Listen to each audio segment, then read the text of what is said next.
সোহরাওয়ার্দী উদ্যানে অনুমতি না পেয়ে তাইরি হুজুর একই বলল। আপনারা ভিডিওটি শুনুন। আজকে সারাদিন ঢাকার অলিতে গলিতে সোহরাওয়ার্দী উদ্যানে আমরা সমাবেশের পারমিশন চেয়েছি, দেয় নাই। গোলাপবাগ গেছি, সেখানেও দেয় নাই। এরপরে প্রেস ক্লাবের মধ্যে দিয়েছে।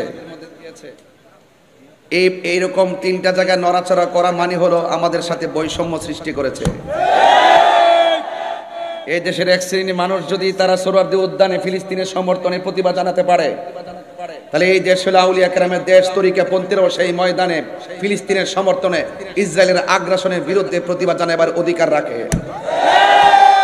আমি মনে করি যারা প্রশাসনের কানকে ভারী করে আমাদের সোহরাওয়ার্দী উদ্যান থেকে গোলাপবাগ, সেখান থেকে আমাদেরকে নড়াচড়া করে শেষ রাতে এসে আমাদেরকে একটা জায়গায় দিয়েছে, আমি মনে করি এই বাংলাদেশের বিভিন্ন ডিপার্টমেন্টে ইসরায়েলের দালাল বসে আছে।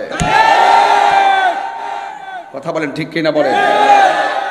এই জন্য আমরা বুঝে গিয়েছি যে এখানে সোজা আঙ্গুলে ঘি উঠবে না। এই জন্য আমাদের ঘোষণা হয়ে গেছে, যার যেভাবে পারো চলে আসো, বাধা হবে যেখানে, লড়াই হবে সেখানে। আমরা আজকে জানিয়ে দিয়েছি, আজকে আমাদের আকাবেরগণ, তরুণ যোদ্ধাগণ জানিয়ে দিয়েছে, আপামর সুন্নি জনতা জানিয়ে দিয়েছে যে খালের মধ্যে বাদ দেওয়া যায়, নালার মধ্যে বাদ দেওয়া যায়, নদীর মধ্যে বাদ দেওয়া যায়, কিন্তু মহাসাগরে বাদ দেওয়া যায় না। এই দেশে শতকরা 85% হলো তরিকাপন্থী। আমরা বারবার বলি যে যারাই ক্ষমতায় আসে আমাদের তরিকাপন্থীদের ভোটেই কিন্তু তারা ক্ষমতায় আসে, কিন্তু আমরা তরিকাপন্থীরা বারবার অবহেলার পাত্র হয়েছি। এখন আমরা ঘুরে দাঁড়িয়ে গেছি, আমাদের সিদ্ধান্ত আমরাই নিব। কথা বলেন ঠিক কিনা বলেন? এই জন্য আমরা আজকে বুঝিয়ে দিয়েছি যে মহাসাগরে বাদ দেওয়া যায় না। আহলে সুন্নাত ওয়াল জামাত থেকে মহাসাগর প্রেমের সাগরের নাম। এই জন্য আপনারা যারা আজকে অক্লান্ত পরিশ্রম করে, আজকে যারা অক্লান্ত পরিশ্রম করে ফিলিস্তিনের সমর্থন জানিয়ে ইসরায়েলের আগ্রাসনের বিরুদ্ধে প্রতিবাদ করেছেন, এবং যারা ঢাকার রাজপথকে ইয়া রাসূলুল্লাহ ধ্বনিতে কাঁপিয়ে দিয়েছেন, ইনশাআল্লাহ পরিষ্কার আগামীতে শুধু কর্মসূচি ঘোষণা হবে, সেখানে সরাসরি মহাসমাবেশ হবে। এই বাঁশখালীর মানুষ, চট্টগ্রামের মানুষ, কথা কি? আমাদের সংগ্রামের পরে যে অনৈক্য ছিল, মাসলাকের অনৈক্য ছিল, মাসলাকের দূরত্ব ছিল, 57 বছর পর্যন্ত দেখেছেন ওই মাসলাকের কারণে কেউ কারো টেবিলে আসে নাই। আল্লাহর রহমতে আমরা ওই দরবারগুলো মাসলাকের ভিন্নতা থাকলো, আমরা ইস্যু ভিত্তিক ঐক্য হয়ে গেছি। কথা বলেন ঠিক কিনা? এখানে কোনো ভেদাভেদ নাই, সবাই আজকে গিয়েছে। যেই সমস্ত পীর মাশায়েখদের দরবার আমি যেতে পেরেছি, আমরা যেতে পেরেছি, এমন কিছু দরবার আছে আমরা সময়ের অভাবে যেতেও পারি নাই। আজকে আমরা দেখেছি ওই সমস্ত দরবারগুলো দাওয়াতের অপেক্ষা করে নাই, তারা মুরিদান নিয়ে, ভক্তবৃন্দ নিয়ে আজকে শুধুমাত্র সোহরাওয়ার্দী উদ্যান নয়, গোলাপবাগ নয়, আজকে শুধুমাত্র প্রেস ক্লাব নয়, সারা ঢাকা শহর সোহরাওয়ার্দী উদ্যানে পরিণত হয়েছে। কথা বলেন ঠিক কিনা?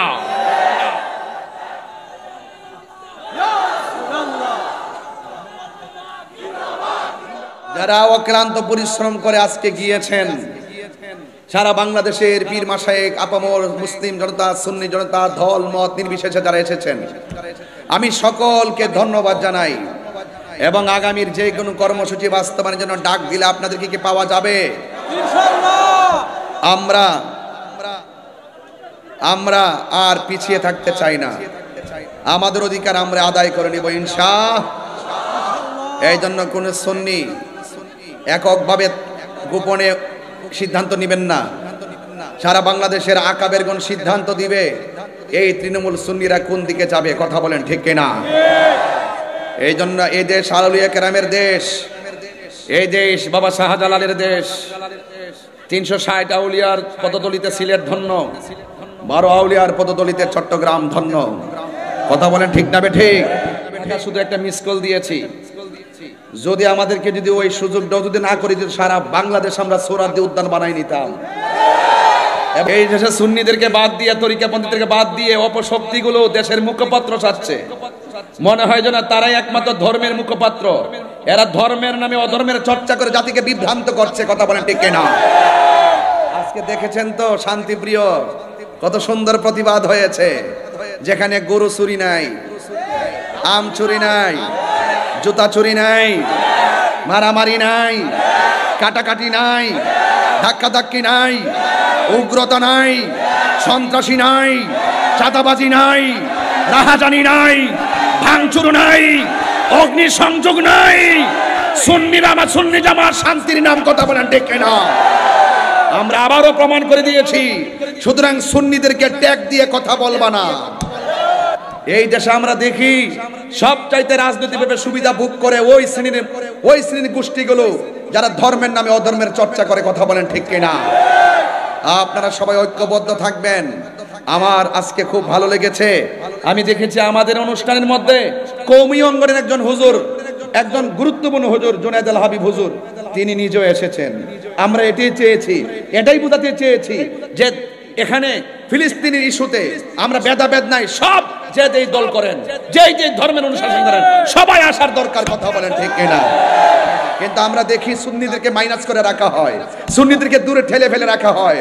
আজকে শুধু একটা মিস কল দিয়ে বুঝাই দিলাম, পুলিশ প্রশাসন অনেক সময় মনে করছে ঢাকা কি এত লক্ষ লোকের ধারণ ক্ষমতা আছে, এই জন্য অনেক গাড়ি আটকাই দিছে, কয়েক হাজার 30-40 হাজার গাড়ি আটকাই দিছে, ঢাকা ঢুকতেই পারে নাই, জ্যামজট লেগে গেছে। যদি আমার মনে হয় সবাই ঢুকতে পারতো, এটা বাধা বিপত্তির মধ্যে যে অবস্থা, যদি সুযোগ পায় ঢাকা হয়ে যাবে ইয়া রাসূলুল্লাহর ক্যান্টনমেন্ট। আগামীতে আহলুস সুন্নাত ওয়াল জামাতের কোন আলেমকে ট্যাগ লাগাই কথা বললে তার জবাব হবে ইনশাআল্লাহ। জবাব হবে কিনা বলেন? আমরা মদিনাওয়ালার প্রেমের দালালি করি। আমরা বিগত দিনে দেখেছি যারা নবীকে ভালোবাসছে, সে আওয়ামী লীগ করুক, বিএনপি করুক, জাতীয় পার্টি করুক, এই যে আজকে এখানে আমার ডাইনে বামে সব বিএনপির নেতা কর্মীরা সবাই আমার সামনে বক্তব্য দিছে। এই মুহূর্তে কোনো বিএনপির নেতা যদি বলে হুজুর আমার জন্য একটু দোয়া করেন, ভোটটা চান, আমি কি তাকে খুশি করার জন্য তো চাইতেই? তো বন্ধুরা, এখানে তাইরি হুজুর কিছু কথা বলছে, তো আপনারা কাকে ইঙ্গিত করে বলছে কমেন্ট বক্সে জানাবেন। আর ভিডিওটি কেমন হয়েছে আশা করি সবাই জানাবেন।